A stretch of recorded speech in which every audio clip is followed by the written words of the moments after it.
Welcome to another Wealth Coffee Chat. Marvellous Monday. Hope you're well, folks, wherever you are. If you think it's Get Rich Quick, you're in the wrong place. This is the wrong podcast. This is the wrong live for you. Welcome to another Wealth Coffee Chat. Hope you're all awesome and well.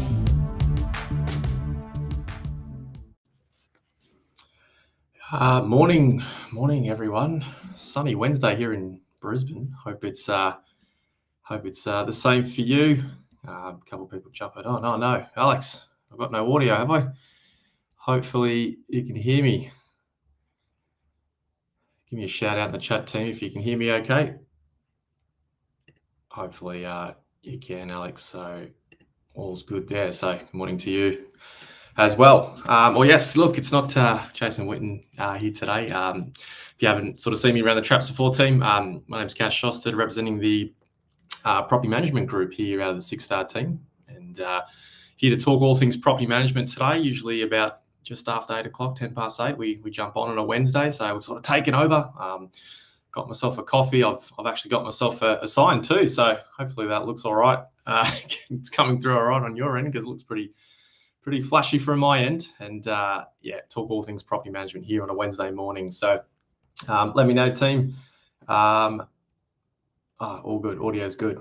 Awesome. Always good. Never want to be talking to myself on these things. So it's great you can all hear me, which is awesome. So, hey team, look, today, Wednesday morning, what I wanted to, I guess, have a conversation, a bit of a chat with you guys about regarding property management was how this one thing cost this one owner $18,000. Yes, you heard that right. One thing, one decision, $18,000 in costs and expenses to get this thing rectified. It was a pretty alarming situation that I sort of found myself in with this owner when called in to sort of come and help. And I thought I learned some things through that on potentially how this landlord and this property management team got into this situation in the first place. So that's what I want to talk about today with you guys. Hopefully it's a bit interactive, get some questions from you guys as well. Bunty's jumping online G'day, Bunty. Hope you are well. Hope everyone had a good Easter. Talking about chocolate eggs yesterday, I'll tell you what, I found some spare chocolate eggs around the office yesterday. So to the team in Brizzy, they're mine now, which is good. So the team, look, getting on with it. I don't want to get sidetracked today. The number one thing, team, what do you think it is? The number one thing that cost this owner $18,000. You guys tell me in the chat, what do you think? Think property management. Think of maybe some experiences you've had or some stories you've heard. What is the one thing potentially that cost this owner thousands of dollars? Morning, James. Great to see you. Thanks for jumping on. What's that one thing, team? Is it something or someone? Anyone want to go in the chat and have a crack at that? Because I think we were talking last week, team, about, the number one person that is your eyes and ears through the holding phase of your investment journey. We sort of established there that, that's your property management team. And I think when I came across this situation with this particular client, it was the first thing that came to my head. How on earth did we get in this situation in the first place? So hopefully today I'm going to share some of that insight with you, because for the last couple of weeks on a Wednesday morning, we've been saying property management is all about keeping you safe and making you wealthy. And certainly in this case, this was quite prevalent. Alex, not charging market rent. Yes, that was one factor. Absolutely. This was one factor on missed opportunity. Thankfully, this story has a nice ending to it too. But yep, that's one of the things, Alex, not charging market rent. And team, how would we generally go about, pop this in the chat for me, how would we generally go about finding our property manager? How do we normally go about selecting one, finding one, researching about one?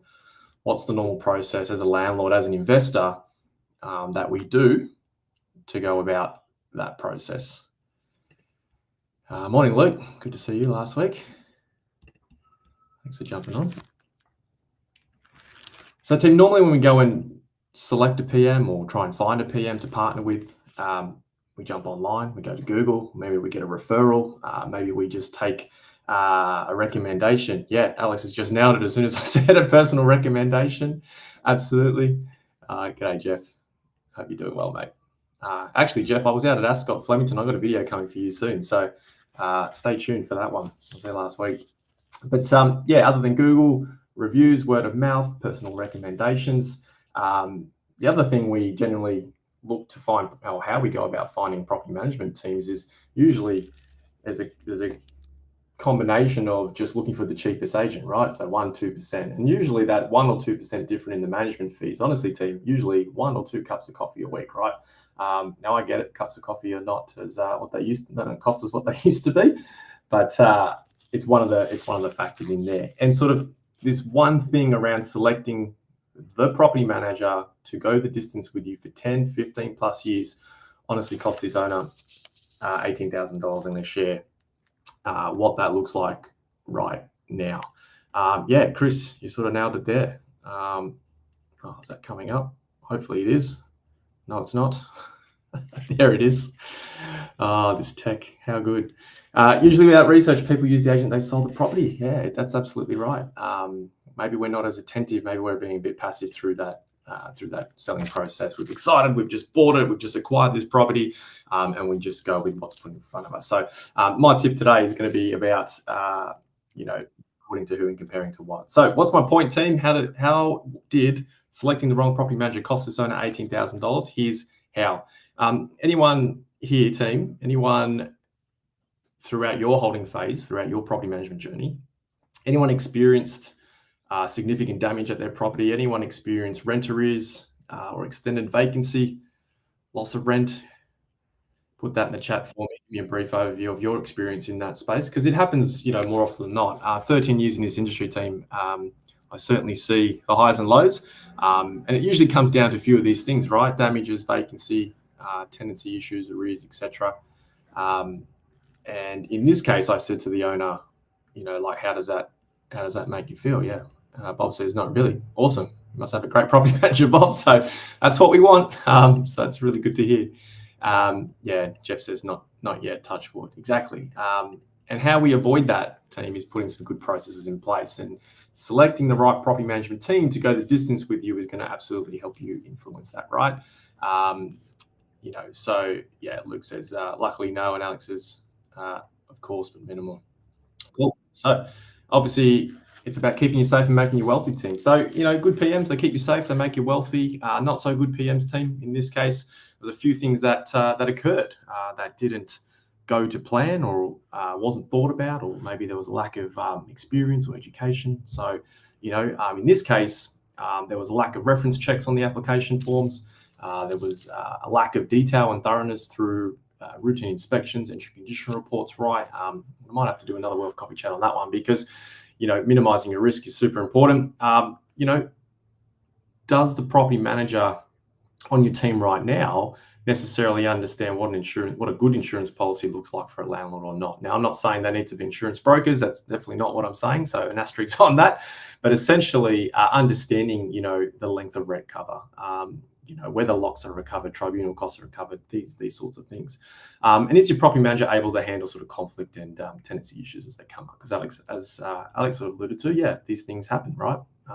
We want to minimize the risk for our owners over a particular time period. So, question, team, is, sometimes we need to reflect and think according to who? The information that's put in front of us, whether it's the rent review, whether it's, around understanding the market. And if you're coming along to, some of you guys I know come along to mentoring on a Monday night, the property management slot is going to be there on Monday, and I'll be there for a little bit with you guys, talking about how to sort of beat that rental market value, which is super important. But I think, if we're not questioning, not again asking that question, according to who, getting the evidence, whether it's your landlord's insurance, whether it's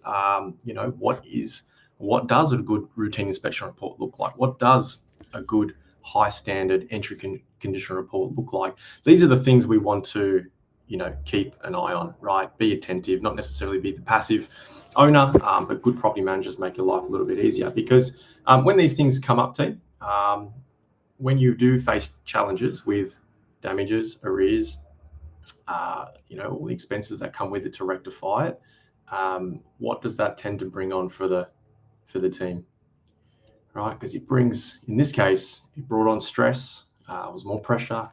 There was, time, I guess, the time it took to rectify the property and the vacancy in between that to get it back up to a standard to rent out. All this stuff adds up, right? At the end of the day, it costs you revenue. Yeah. And so, like I said, we're keeping you safe, making you wealthy.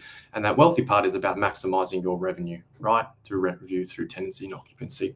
So when we were called into this sort of stuff, team, at this stage, unfortunately, it was kind of, everything was too far gone, right? The event already happened. I couldn't put the processes in place that we normally have because the event was already done, right? So, team, the number one thing that we can get right, and it's up to you guys to get this right, and this is where I want to help and share some insight into it, is how you select that your property management team for the next 10, 15 years of your investment journey, right? Sometimes shorter, sometimes longer. Where do we find them? What does it look like? What are the standards around some of the operational stuff that goes on, which ultimately affects whether the property is tenanted and occupied for a higher percentage of time, whether the property does reach its maximized revenue amount, and has the ability and capacity to beat the market. At the end of the day, we want tenants to stay longer, not turn over every 6 months, let's call it. So, the number one thing, team, selecting your property manager, it's absolutely critical. I hope I haven't missed anything there. I see some chat going on in here. I'm not sure if I can quickly catch up on that too. What's Chris saying here?